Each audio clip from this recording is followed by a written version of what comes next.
Boom, boom, boom, boom, boom, boom. Lights, cameras, action.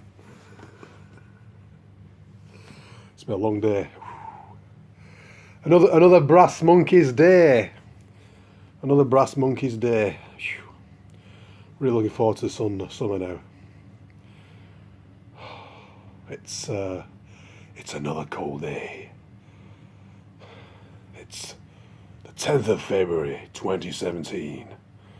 And it's cold. And it's wet. And it's not even snowing properly yet.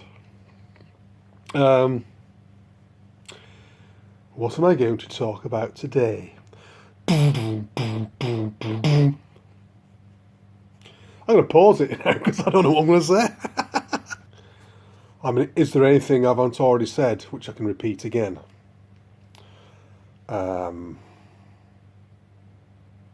I got a good book here. I might have talked about this before. Pull it out. It's a good book, this. 1421.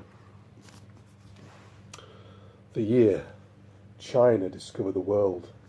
It's a pretty thick book. I read it a while ago. It's a bloody good read, you know. The Chinese are already exploring the entire world at that time, circumnavigating the disc. Of course, it's not a flat Earth book. It's, you know, it assumes the world is, like most people still assume the world is a spinning globe, you know.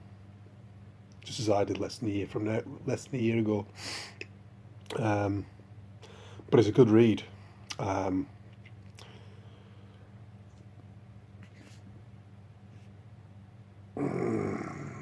In March, on 8th of March 1421, the largest fleet the world had ever seen set sail from China.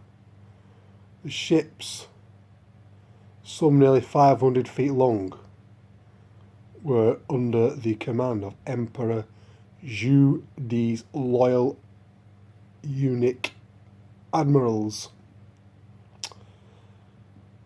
There's a whole eunuch thing going on in China, wasn't there, at that time? Yeah, I mean, I suppose you chop someone's bollocks off, you know. There's got to be loyalty after that, haven't there? You can't do anything dodgy with the emperor's wife. I suppose, yeah. I think what it was with ancient China was the inner circle of the. I mean, this is my speculation. The inner circle of the Chinese emperors basically had to be eunuchs because they couldn't trust them near the women. Because they had the harems, didn't they? You know, these Chinese emperors, and all of the eunuchs were allowed in to that inner sanctum. So yeah, I suppose, yeah, if you were a eunuch admiral, it was a privileged position. Don't fancy that job myself. If I was in ancient China, I wouldn't go for that job. There were probably eunuchs from childhood anyway. I mean, there's all eunuch culture, wasn't there? Anyway, I would digress, didn't I? Under the command of Emperor Euroidz loyal eunuch admirals, the orders were to proceed all the way to the end of the earth. I think they must have believed the earth was flat, obviously. They knew the earth was flat, should I say. They didn't believe it was a spinning globe. This is long before Copernicus anyway, so, you know, it was an established idea the earth is flat. As you see it, that's how it is, you know. It's like if they lived on a gigantic snooker table, right? And you got all these big snooker balls all sort of scattered around this table, and you think to yourself, my God, look at all these balls everywhere. That means maybe the snooker table's a gigantic ball too. It's just so big you can't see the curvature of it. It's like that. That's the logic some people use when they say, "Oh well, look at the moon and the sun and the planets and the stars. They're all round, aren't they? You know, they're all spherical, perhaps. You know, well, they're round at least. Well, must be round on here as well. But that's Copernicus that came up with that. Plus some of these ancient Greeks as well. 2,000 odd years ago. I mean, throughout the ancient history, there's been different people trying to push the global agenda through. Interesting concepts, you know. Using the globe model was one way of explaining how constellations of stars change as you move across the surface of the Earth, as you move from from north to south, east to west. The constellations change, and time zones and all the rest of it. That's kind of one way to explain how that occurs. Oh, maybe it's we're on a gigantic globe, and blah blah blah. I digress. The voyage would last for 2 years, and I can't read. I should have glasses on, really. The voyage would last for 2 years, and by the time the fleet returned, China was beginning its long self-imposed isolation from the world it had so recently embraced, and so the great ships were left to rot, and the records of their journey destroyed, and with them the knowledge that the Chinese had circumnavigated the globe. Oh, here we go, circumnavigated the globe, and there's the globe. Ah, you can rest easily now. Take a big sigh of desperate relief. There's the globe. The globe's been mentioned. Obviously, from the perspective of the author of this book, the Earth is a globe, Circumnavigated the globe a century before Magellan reached America 70 years before. Who's Magellan? I thought it was fucking Christopher Columbus. Oh, it mentions Columbus here. Circumnavigated the globe century before Magellan reached America 75 years. Oh, start again.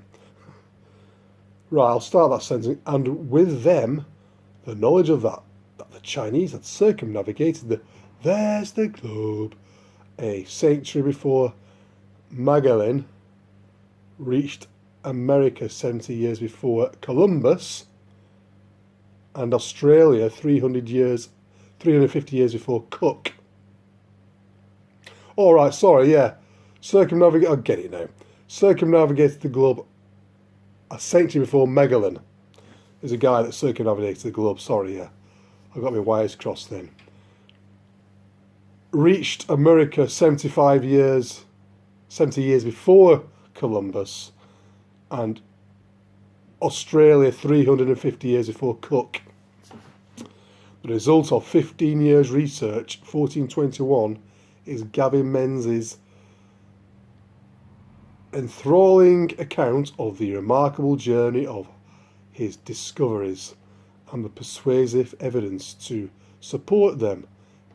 The ancient maps, precise navigational knowledge, astronomy, surviving accounts of Chinese explorers and later European navigators, as well as the traces of a fleet left behind. Revised and updated with new material, including evidence of the entire Chinese fleet wrecked on New Zealand's South Island. For this paperback edition, 1421 is a brilliant epoch making work of historical detection, and radically alters our understanding of world exploration and rewrites history itself. Menzies has come up with something entirely new. It is a startling claim. The Guardian. Good read. If anyone wants to read that book, check it out. You probably get it for about 20 pence from Amazon, Yeah, I mean, history, what the history that's been presented to us. It's questionable, isn't it? Everything's bloody questionable, History is written by the victors. In essence, history's a lie, really, isn't it? We can't trust historical records. I mean, that book, I read it quite a long time back, and